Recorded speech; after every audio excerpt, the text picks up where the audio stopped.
le vagin étroit. Hein, bienvenue dans la série Confidence d'une sexothérapeute. Alors, si vous n'avez pas mon livre d'ailleurs, je vous en reparle, Puissante et orgasmique, parce que peut-être que vous allez vous sentir concerné par le sujet que je vais aborder aujourd'hui, le vagin étroit. Hein, on en parle. Alors, j'ai Clara qui me contacte parce que elle est en couple depuis un moment avec son partenaire, enfin quelques mois. Et en fait, elle me dit que c'est compliqué parce qu'elle a l'impression qu'elle a le vagin étroit et que ses relations sexuelles ne sont jamais vraiment bien passées à cause de ça. Sauf qu'avec son nouveau chéri, avec elle depuis quelques mois, mais son nouveau chéri, elle veut vraiment que ça se passe bien. Elle a été quittée à cause de la sexualité, trompée et quittée à cause de la sexualité. Déjà, pas plusieurs fois, mais elle a senti que c'était à cause de la sexualité, qu'on lui disait pas que c'était ça. Mais clairement, le dernier mec qu'elle a eu, il l'a trompée, il lui a dit que c'était à cause de la sexualité. Et en plus, il l'a culpabilisée et voilà. Donc, elle s'en était pas vraiment occupée parce que pour elle, c'était pas si important. Et puis finalement, là, elle me dit, écoute, je veux vraiment régler ce problème parce que je m'entends vraiment bien avec cet homme. C'est génial, j'ai une grande complicité, on rigole beaucoup ensemble, c'est très très cool. Mais j'ai mal en fait, j'ai mal pendant les rapports sexuels parce que j'ai un vagin étroit. Si vous êtes un homme qui m'écoutez, notamment sur la chaîne YouTube, vous pouvez vous dire comment est-ce qu'on pénètre un vagin étroit, comment pénétrer un vagin étroit, comment est-ce que je peux faire pour ne pas faire mal, parce que moi j'ai des hommes que j'accompagne et qui me disent aussi qu'à un moment donné ils arrêtent d'aller vers leur compagne parce qu'ils savent, ils le ressentent, qu'elle prend pas son pied et de deux qu'elle a mal, la manière dont elle fait des grimaces au moment où il pénètre, la manière dont son corps réagit, la manière dont elle bouge, il y a vraiment un truc de rigidité. Alors, il faut que j'arrête de dire truc, on m'a dit que je disais beaucoup de trucs, donc je ne dis plus ça. Bon, vous me corrigez, hein, vous me dites Jessica, t'as encore dit truc. Bref, la manière dont elle bouge, dont elle lâche prise, etc., ou pas d'ailleurs, montre aussi sa façon de kiffer en fait. Donc là, il voit qu'elle kiffe pas. Et Clara, elle me dit, écoute, ça m'embête parce que j'ai toujours eu ce vagin étroit et je ne sais pas comment prendre du plaisir, comment lâcher prise au lit parce que je dois t'avouer que lorsque j'ai un rapport sexuel, j'ai tellement peur d'avoir mal avec les frictions et je ressens vraiment que c'est pas fluide. Là, je contracte, mon corps en plus se contracte, j'anticipe la douleur, ça devient de la dyspareunie. Donc douleur lors des rapports sexuels. Et j'angoisse, et du coup, j'ai pas envie, et j'ai une baisse de désir, et mon conjoint le voit, etc., etc. Donc, on fait quoi dans cette situation-là? Peut-être que vous reconnaissez, peut-être que vous dites, moi aussi j'ai des douleurs lors des rapports. J'ai un vagin étroit, je prends pas mon pied, je ne dis rien, et en même temps, ça doit se voir, certainement. Là, à ce moment-là, on a plusieurs solutions. Et je ne parle jamais, jamais dessus, j'en parle quand même de ma vie privée, mais c'est quelque chose qui m'est déjà arrivé aussi, d'avoir l'impression que s'il y avait des frictions et que c'était pas agréable et du coup de pas le dire au partenaire, alors c'était il y a très très longtemps, mais de pas le dire au partenaire parce que j'ose pas, parce que ça coupe le moment, parce que j'ai l'impression que il va plus oser après, enfin bref, pour plein de raisons, il y a des choses qu'on ne dit pas et on prend sur soi et non, ça stoppe quoi, on peut plus faire ça, on ne peut pas faire ça. Parce que c'est notre corps, parce que c'est notre corps à qui on fait subir des choses. Et non, on doit le respecter, on doit l'écouter. Et on ne doit pas accepter ou subir des choses qui nous font mal. On est d'accord? C'est pas ok en fait. À ce moment-là, la première chose que je préconise, c'est de travailler toutes les peurs et toutes les craintes qu'elle a autour de ça.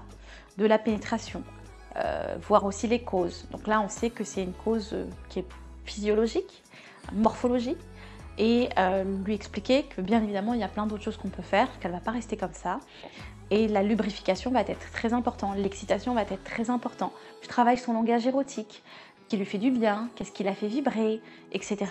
Donc on bosse dessus, je l'accompagne dessus, et c'est génial parce que je crois qu'elle n'avait jamais Elle s'était jamais posé la question sur qui est-ce qu'elle était en tant qu'être sexuel. D'ailleurs, en fait, on ne se pose jamais la question. C'est inné. On a une attirance pour quelqu'un, on se met ensemble, on a notre premier rapport. Et puis en fait, après, c'est 1 fois, 2 fois, 3 fois par semaine en fonction de la libido qu'on a chacun. Et puis voilà, on ne se pose pas plus de questions que ça. Et malheureusement, c'est aussi à cet endroit-là, c'est parce qu'on ne se pose pas de questions qu'à un moment donné, c'est la routine, c'est qu'on ne prend pas notre pied, qu'on n'a pas d'orgasme, qu'on kiffe pas, qu'on n'est plus excité, etc. Donc, à partir du moment où on a travaillé vraiment qui elle était en tant qu'être sexuel, c'est un être sensuel, un être primal, un être transgressif, est-ce qu'elle aime l'énergie, la connexion émotionnelle, etc. Si vous ne connaissez pas votre langage sexuel, si vous ne connaissez pas le langage sexuel de votre partenaire et que vous avez envie de le découvrir, je vous invite, si ce n'est pas déjà fait, à aller télécharger le guide gratuit Sex Goddess si vous êtes une femme, Sex Master si vous êtes un homme, pour aller découvrir tout ça. Il y a aussi une chose que je vais préconiser, je vous l'ai dit, le lubrifiant à base d'eau pour de la cyprine naturelle, travailler l'excitation en fonction de ce qu'elle aime, ce qui lui plaît, ce qu'elle a envie de recevoir, etc. De communiquer ça à son partenaire, bien évidemment, on ne va pas le garder pour soi. Et puis aussi de ne pas oublier justement d'érotiser aussi son peut-être de se masturber si elle n'a pas l'habitude. On peut utiliser aussi des dilatateurs vaginaux. Vraiment, on sent qu'on a besoin d'être à l'aise avec lui. Il y a plein de choses qu'on peut faire. Si vous ne vous masturbez pas, vous avez le petit programme L'art de la masturbation féminine. Moi, c'est vrai que il y a une quinzaine d'années, j'étais pas pour. En tout cas, j'étais pas à l'aise avec les sextoys. Plein de raisons. Déjà, je connaissais pas. Donc la méconnaissance. Pour moi, c'était l'inconnu. La deuxième chose, c'est j'avais l'impression que c'était un corps étranger qui pouvait être à l'intérieur de moi. Qui était à l'intérieur de moi d'ailleurs, c'est pas qui pouvait. Et ça, j'étais pas à l'aise du tout avec ça. Du matériel, la texture. J'étais gênée par rapport à ça. Et puis surtout, je pense qu'il y avait vraiment ce truc d'aller mettre quelque chose dans le doigt. Déjà, c'est quelque chose. Ensuite, mettre on n'est pas constitué comme l'homme, où l'homme va voir Bibi tous les jours, il regarde, il le voit. Nous, à l'intérieur on ne le voit pas, on ne le connaît pas.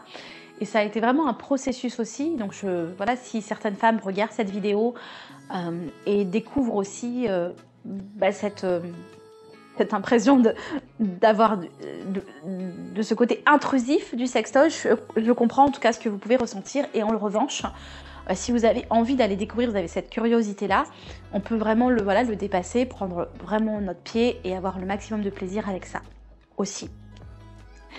La deuxième chose que je vais vous partager, c'est aussi la position qui peut être adaptée. Bien évidemment, il y a l'excitation, il y a la lubrification, etc. Mais il y a vraiment des positions qu'on va adapter par rapport à notre morphologie aussi du vagin. Et puis si vous êtes un homme, à vous aussi de vous adapter par rapport à la morphologie du vagin de votre partenaire. C'est pour ça que j'ai créé d'ailleurs le Kama Sutra moderne avec mon équipe, parce que Kama Sutra, ça parle pas aux gens. Moi la première, je pensais que c'était un truc acrobatique, etc. Mais le Kama Sutra à la base, ça a été créé avec plein d'autres livres pour favoriser l'alchimie et l'harmonie dans le couple. Et là, c'est l'alchimie sexuelle et la rencontre sexuelle pour que les couples prennent le maximum de plaisir et que le couple dure le plus longtemps possible. Donc quand on s'y intéresse un petit peu, on se rend compte que finalement, c'est pas un truc pour les autres, c'est pas un truc perché, c'est pas quelque chose qui est pas accessible. Bon, Kama Sutra moderne, je l'ai vraiment rendu très accessible par rapport aux problématiques qu'on peut rencontrer dans notre vie de tous les jours. Je vous invite à découvrir la conférence gratuite en ligne qui est juste en dessous de la vidéo ou sur le site internet secretthérapie.fr, et puis vous avez le programme si vous avez envie d'aller plus loin. Mais ça va être important. Et puis aussi, donc par exemple la position de la cuillère, parce que je suis en train de me disperser. Dans le Kama Sutra, par exemple, vous avez la position de la cuillère, d'accord, où on est allongé sur le côté et l'homme est derrière nous, ou la femme est derrière nous en fonction de notre orientation sexuelle, n'est-ce pas? Et là, en fait, ce qui va être chouette, c'est qu'il y a cette connexion-là, il y a les baisers, le regard, les caresses, la stimulation du clitoris que l'homme ou la femme qui est derrière nous peut faire pour pouvoir nous exciter et lâcher prise aussi, lubrifier naturellement, etc. Donc je vous invite vraiment à vous questionner sur votre façon de faire l'amour et ce qui peut vous donner le maximum de plaisir et de ne pas être braqué parce que vous sentez que votre partenaire a un vagin étroit ou vous sentez que vous avez un vagin étroit. Il y a des solutions qui existent et c'est vraiment pour ça aussi que on a cette chaîne avec toute cette éducation sexuelle et les confidences aussi d'une sexothérapeute parce que je me rends compte à quel point quand on kiffe pas au lit, quand on n'a pas cette alchimie sexuelle, quand on n'a pas cette intimité émotionnelle avec l'autre, quand on se rencontre pas tout simplement, finalement on peut se poser plein de questions, on a envie d'aller voir ailleurs, on a envie de rompre, on se pose des questions, on n'a plus de désir, en tout cas on fait plus, alors que l'idée c'est de trouver des solutions ensemble. Donc vraiment n'hésitez pas et puis découvrez aussi tout ce qu'on a pour vous parce que je sais en tant que femme, pour l'avoir en plus vécu, qu'on a honte, qu'on n'ose pas, on n'ose pas en parler, c'est un sujet tellement intime. C'est pour ça que vous avez aussi sur le Instagram, TikTok, Facebook, la possibilité d'envoyer des messages privés si vous n'avez pas envie de le faire, par exemple sur YouTube, en dessous dans les commentaires, sur des sujets comme cela. Je comprends tout simplement, donc n'hésitez pas à nous retrouver aussi partout. Et puis pour d'autres séries, Confidences d'une sexothérapeute, pour vous partager tous les bobos intimes qu'on peut avoir. À très très vite.